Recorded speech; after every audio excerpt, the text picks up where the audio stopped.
Rosano Yudhistira, selaku penuntut umum Kejati Bengkulu menyatakan, proses pembuktian yang dilakukan terhadap 4 terdakwa dugaan korupsi program replanting kelapa sawit tuntas.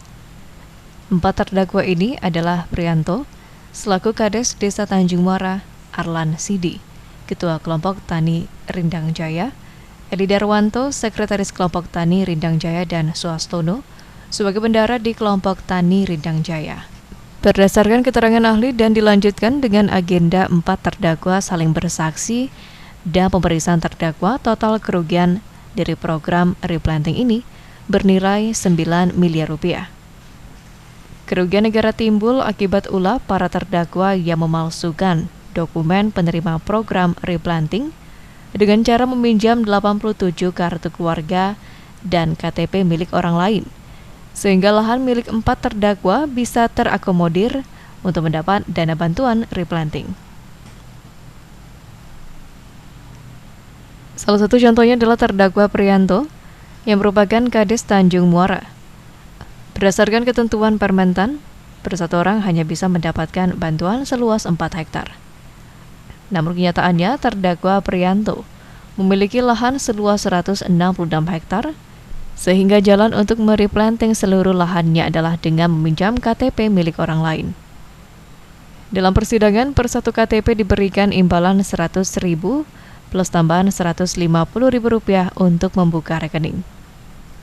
Mereka mengakui bahwa karena lahan mereka luas, lebih dari yang dikehendaki oleh ketentuan Permentan, yaitu 4 hektar, sehingga mereka bermufakat para terdakwa untuk mencari menggunakan KTP milik orang lain, sehingga lahan mereka yang lebih dari 4 hektar itu bisa terakomodir dan mendapatkan dana bantuan replanting.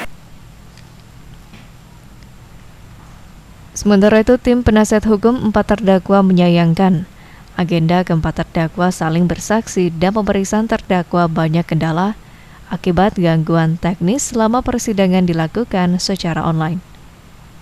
Tidak hanya pola perhitungan yang dilakukan BPKP pun terasa mengganjal, karena angka 9 miliar yang ditetapkan menjadi kerugian negara secara pasti tidak diketahui oleh para terdakwa. Untuk diketahui, total anggaran replanting untuk kelompok Tani Rindang Jaya berjumlah 21 miliar rupiah.